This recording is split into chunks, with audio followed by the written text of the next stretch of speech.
Good evening. I thought before we get started on Phil, which is a project, why don't we just take a moment here to thank Dale Kirshner, who in the footsteps of Jay Novak, every year put on a fabulous venue for us to honor really the great men and women of our community in the business field. Why don't we just say thank you?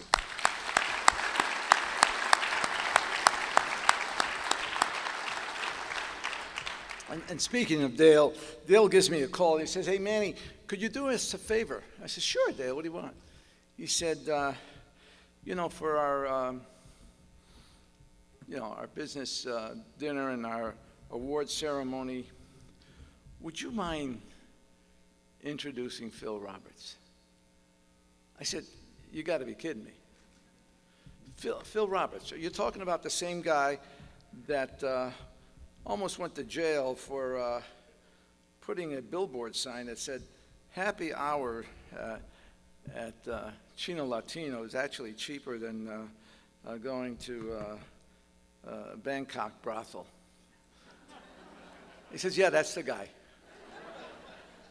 I said, "Wow, I'm going to have to really dig deep to say something nice about him." But all kidding aside, that is absolutely not true. Yes, he did put that sign up on the board. Yes, he almost went to jail. Yes, it was a lot of controversy. But I know Phil from the first time I met him when I was having a little luncheon at Pronto's restaurant. Remember Pronto? What a great Italian restaurant that was over in the Hyatt. And I used to go there for lunch day in and day out because about that time I was involved with my wife Elizabeth in the restoration of the Basilica of St. Mary's. And I had to raise a lot of money to do that. So what I would do is I would come in and bring in the heads of state, so to speak, of this community to sit down at table 3-4, which had a little window overlooking the Basilica. And when the guy wasn't looking, I would put my hand into his pocket and try to get some money for the Basilica. And Phil, who didn't know who I was, come over and he says, "Who are you? How come you're always here?" And I mentioned who I was and things like that. And I said, "I'm trying to raise money for the Basilica, and that's what I'm doing." And he said to me, "If ever you have lunch here for that purpose, please allow me and Pronto to buy lunch and be our contribution to the Basilica of St. Mary's." I don't know about you, but that got me started with a good friend. And if there's anything I can say about Phil Roberts, besides all the creativity that we all know, if we go to any of his restaurants or every of his restaurants, we know that he brings such a ingenious way of looking at food, looking at how to present it, the fine service. When I say service, let me give you an example. I got into an elevator once and the guy says to me, "You know, Manny, there's one thing better than the food at Manny's." And I said, "Yeah, what's that?" He says, "The service." And I think you'll all agree with me if you've ever been there for dinner, and if you haven't, I don't know where have you been, on the other side of the moon or something. It is a great restaurant. And it has become a restaurant in which all of us, at one time or another, we have something special to celebrate, an anniversary, a graduation, a birthday. We all go to Manny's. I think everyone kind of agrees that, especially at this table. And Phil became really a partner of my heart. I grew up in a boys' club in the South Bronx, and I've always sponsored and supported the Boys Club activities. It's a great movement, a great program. My wife and I have been involved with that. In fact, I should mention that my wife, I kind of met my wife when she moved to Minneapolis from Iowa. She used to go to the happy hour at Pronto's because she couldn't afford anything else. So she just had one little drink, and boy, did she eat all of the hors d'oeuvres at Pronto's. But anyway, Phil became, like I said, a partner of my heart when he took his restaurant Manny's Steakhouse. And once a year, he would make an evening available to us. And the Boys Club of the Twin Cities, we would all get together and have a patron party. And it was a very expensive patron party. I don't know about this, but I mean, it was like 10, 15 years ago, and we were charging $650 a head to sit down. That's $1,300 a couple. That's what's expensive. But we filled it because everybody wanted to come, hear what we were doing for the Boys Club, but more importantly, enjoy the great food, service that Manny was offering. And then, of course, you know, usually you got to pay for these things. No. Phil Roberts and his staff said it's on the house. They gave up everything. It didn't cost us a dime for all the funding that we were able to get for the Boys Club movement, Boys and Girls Club movement, I should say. Over the years, I'm sure we raised over $1 million, which was really money that should have gone to Manny's, but he sent it to the Boys Club. Phil is an ingenious man, kind man, generous man, married to his wife, Joanne, for so many years I'm not allowed to say the number, okay? And Phil continues to have the ingenuity, the spirit of creativity, something that I wish that I had in my business. But today we're honoring him. Congratulations, Phil.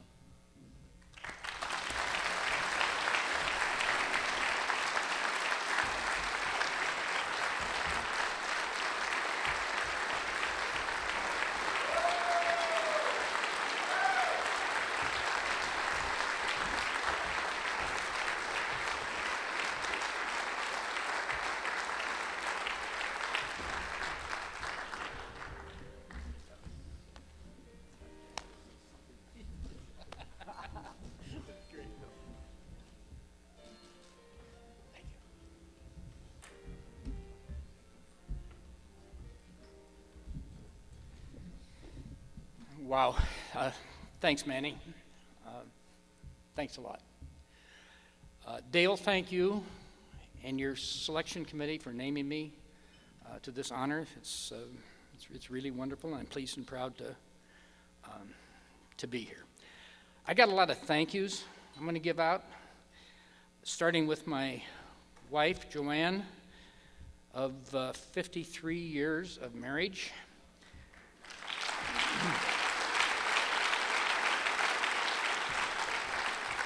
Who has lived on the edge and understands an entrepreneur's life. My children, Jennifer, Stephen, David. My grandson, John Roberts Wilson, who turns 8 in August.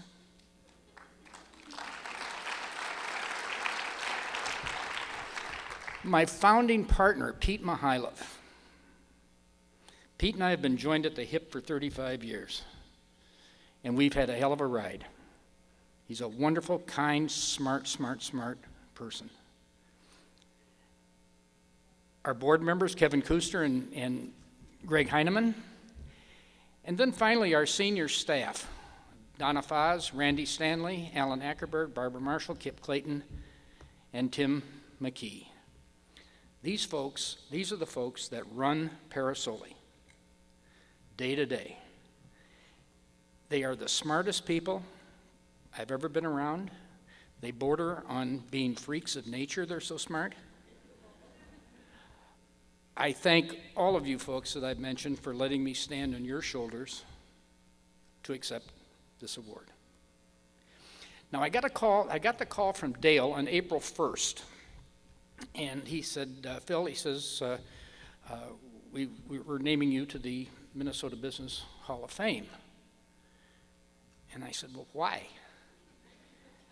And I hung up, and my wife said, Phil, who was that? And the call was on April 1st. I said, Joanne, I think it might have been an April Fool's joke. But it wasn't, and but I do marvel at why I would receive this award. I'm not a businessman. I don't know a debit from a credit. My idea of market research is going out to dinner.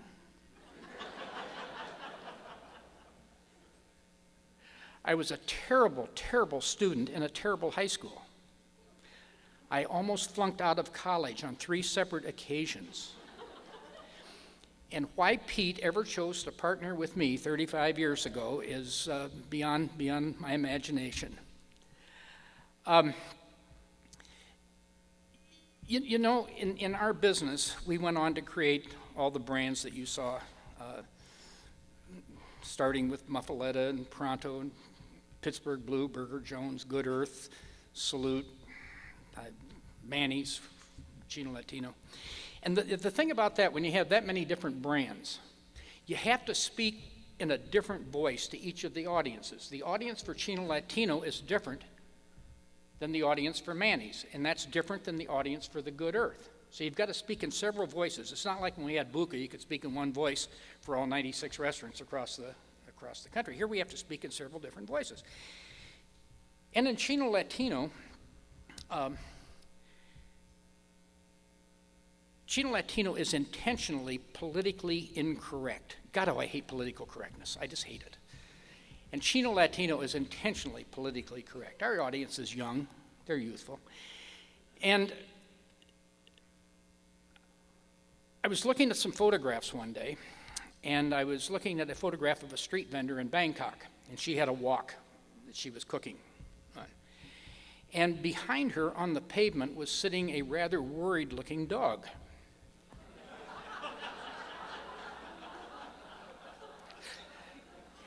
And so I contacted my friend and also freak of nature, Tim Alavisos from Intercom Agency, who does all of our writing and gets me in a peck of trouble from time to time because I take his ideas and I run with them. And I said, Tim, what can you do with this picture? What kind of a thing can you do?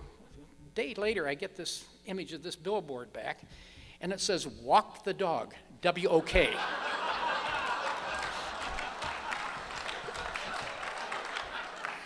Well, I'm here to tell you the phone started ringing, and people were angry. I was getting yelled at on the phone. You know, you are Phil Roberts. You're just a wretched, horrible person. And then I heard we were going to be on TV.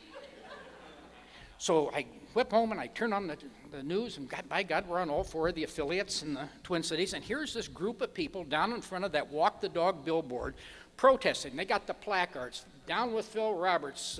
Phil Roberts is a homophobe. Phil Roberts is a xenophobe. Phil Roberts is anti-Bloomington. He's, you know, what? You know, and you get like a goddamn rat, you know, you get so tough you can hit me with a shovel and it doesn't even hurt anymore. So anyway, I agreed to, I looked at the TV and I saw these people, and I looked closely and I thought, wait a minute. These folks aren't our customers. These folks are never going to be their customer. Who were they? Looked like a bunch of bedwetting men, for one thing. Okay? And then there were a bunch of women of a certain weight that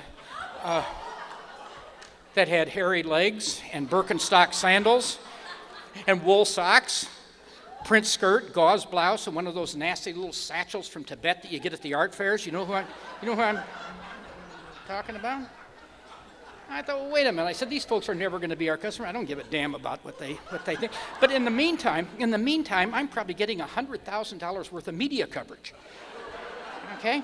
So anyway, I agreed to meet with them. And I met with them. We sat down. They said, you have to take down that billboard. And I said, okay, I'll take it down. And they said, and we still don't like you. And we're still not going to patronize your restaurant. Okay? And I said, okay. I said, I'll take the billboard down next Tuesday. So Tuesday night, the billboard comes down. Wednesday morning, the new billboard goes up. And the new billboard says, Mommy, Mr. Whiskers didn't come home last night.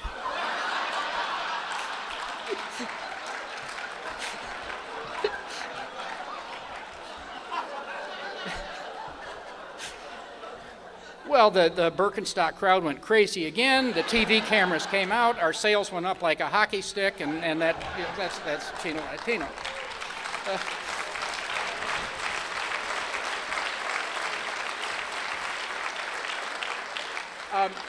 Manny's, we have a different set of muscles that we use.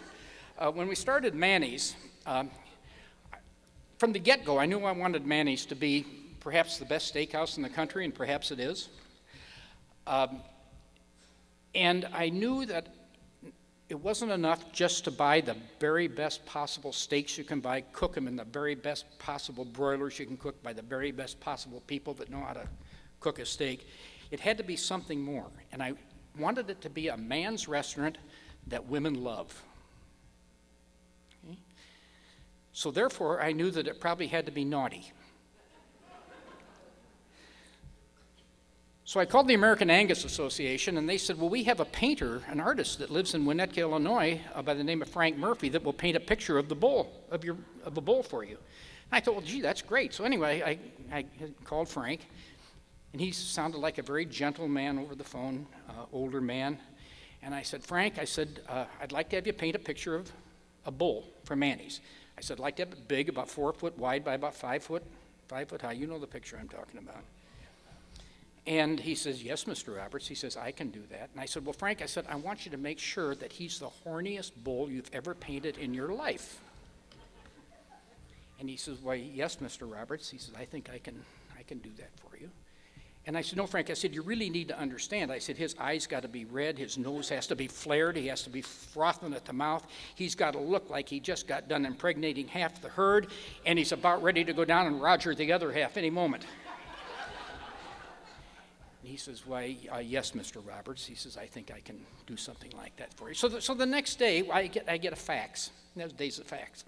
And it was a pencil sketch, 8.5 by 11 pencil sketch of the bull. And it was good. It was good. It really resembles the one we have. And I called Frank. I said, man, this looks great, Frank. I said, I wonder if you can do something for me. He says, why, yes, Mr. Roberts. He says, what would that be? I said, can you make his testicles larger? He said, well, yes, Mr. Roberts. He said, I could do that. He says, and so an hour later, I get this fax, and sure enough, he's enhanced them. And I called him up, and I said, Frank, good move. I said, you're on the right track. I said, could you make him even larger? And he says, oh, Mr. Roberts, he says, that would be anatomically incorrect. And I said, oh, Frank, I don't really mind. I said, that's okay. Why don't you do it? An hour later, I get another sketch, and boy, he's got a set on him now. And I called Frank, and I said, Frank, buddy, we are just about there. And he says, oh, dear Mr. Roberts. He says, please. He says, what are you going to ask me to do now? And I said, Frank, make them shiny. So to this day, the light shines on Manny's, and it shines on Parasole. And thank you all, and God bless you, and God bless America.